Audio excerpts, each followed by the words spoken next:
안녕하세요. 보험형 김동진입니다. 시청자님, 혹시 노후 생활비가 얼마나 필요할지 고민해 보신 적 한 번은 있으시죠? 최근 물가가 너무 올라서 뭘 하나 사려고 해도 부담되고 많이 망설여지실 텐데요. 한국의 노후 적정 생활비는 부부 기준 월 336만 원이고, 그리고 국민연금 월 평균 수급액은 약 65만 원 정도라고 합니다. 나는 그래도 준비를 좀 해놨으니까 그나마 괜찮지 하시는 분들도 있겠지만, 은퇴 후에 연금 말고는 딱히 수입이 없어서 걱정이다 하시는 분들도 많으시죠. 그래서 혹시 모를 사고로 인한 사망에 대비해서 종신보험 하나쯤은 가입해 두신 분들도 많으실 거라 생각되는데요. 그런데 시청자님, 내가 평생 힘들게 납부한 보험료를 결국 내가 살아있을 땐 한 푼도 못 쓰고 사망 후 가족이 받는 구조, 좀 많이 억울한 부분이셨을 거예요. 생활비에 자녀 뒷바라지까지 빠듯한데 보험금까지 남겨야 할까요? 그런데요, 이제 사망보험금을 내가 살아있을 때 미리 받을 수 있는 방법이 생겼습니다.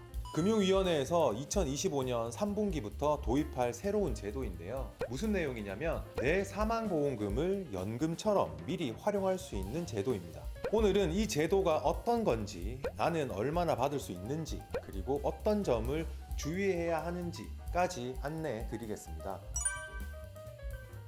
그럼 먼저 가장 궁금한 부분부터 말씀드리면, 그렇다면 나는 얼마를 받을 수 있을까요? 이제 그 계산을 한번 해보겠습니다. 예를 들어 40세에 가입한 종신보험의 사망보험금이 1억이라고 가정했을 때 70%로 유동화를 하게 되면 65세부터 20년 동안 월 18만원, 70세 월 20만원, 75세 월 22만원 정도를 20년간 받을 수 있고요. 수령 기간과 수령 비율은 가입자 상황에 따라 맞춤형으로 선택도 가능합니다. 하지만 월 18만원이면 이거 너무 적은 거 아닌가 라고 생각하실 수도 있지만, 이렇게 한번 생각해보면 어떨까요? 우선 병원비 부담이 덜어집니다.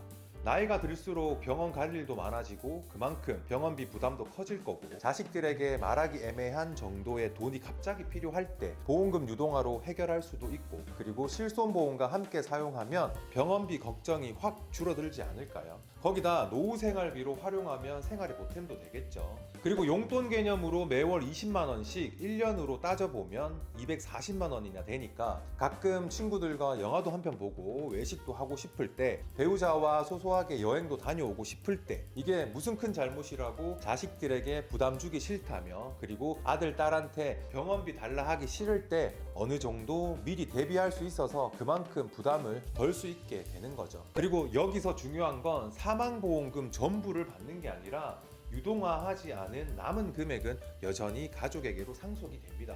그러니까 필요한 만큼 먼저 쓰고 남은 부분은 가족이 받을 수 있도록 설정하시면 되겠죠. 그럼 누가 신청할 수 있을까요? 별도 소득이나 재산 요건은 따로 없고요. 보험계약 대출이 없는 만 65세 이상 보험료 납입이 완료된 금리 확정형 종신보험 가입자라면 누구나 신청이 가능합니다. 계약기간이 10년 이상, 납입기간이 5년 이상 된 보험입니다. 변액종신, 금리 연동형, 단기납 종신보험은 유동화 대상에서 제외됩니다.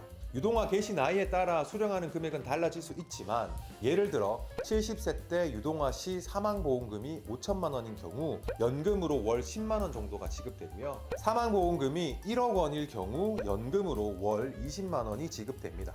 이 정도면 보험 대출이나 주택연금보다 부담 없이 활용할 수 있을 것 같은데요. 기존의 사망보험금은 다들 잘 알고 있듯이 사후에 가족만 받는 형식이었지만, 이제는 살아있을 때 이렇게 일부를 활용할 수 있는 제도가 생긴 거죠. 정년퇴직 후에 생활비가 부족할 때 매월 연금처럼 지급받아서 해결도 가능하고요. 몸이 불편해 요양시설 이용을 고민 중일 때에는 보험금 일부를 받아서 요양비를 충당할 수도 있게 됩니다.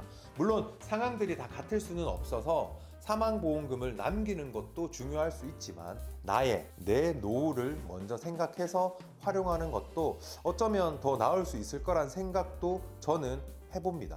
그럼 이 제도는 언제부터 받을 수 있을까요? 2025년 빠르면 3분기부터 준비된 보험사, 그리고 보험 상품부터 시행될 예정이고요. 별도 소득이나 재산 요건은 따로 없고 보험계약 대출이 없는 만 65세 이상 보험료 납입이 완료된 금리 확정형 종신보험 가입자분들이라면 신청이 가능합니다. 국가에서 공식적으로 도입하는 제도이기 때문에 믿고 신청하실 수 있습니다. 자, 그리고 선택 시 꼭 유의할 점이 몇 가지 있는데요. 사망보험금 유동화가 무조건 좋은 건 아닙니다. 상황에 따라 다를 수 있겠지만 보험금을 미리 받았으니 당연히 그만큼 금액이 줄어드는 거니까 남는 금액이 얼마 없을 수도 있겠죠. 배우자와 꼭 상의 후 결정하시길 바라고요. 유동화 시에 세금과 수수료가 발생할 수도 있습니다만 아직 제도 시행 전이고 확정된 게 없기 때문에 얼마나 나올지는 지켜봐야 될 부분 같습니다.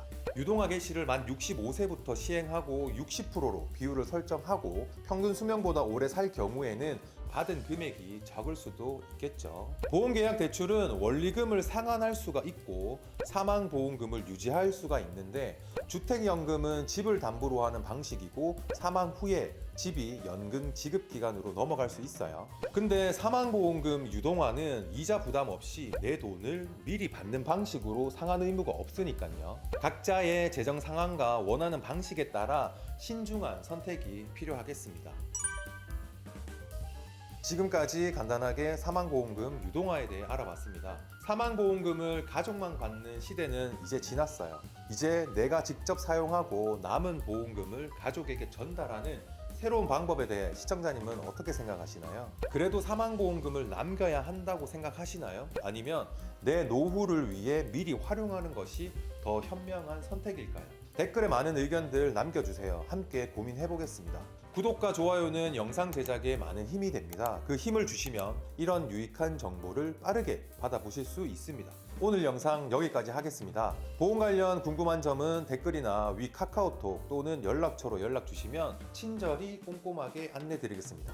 끝까지 시청해주셔서 감사합니다. 본 광고는 광고 심의 기준을 준수하였으며 유효기간은 심의일로부터 1년입니다.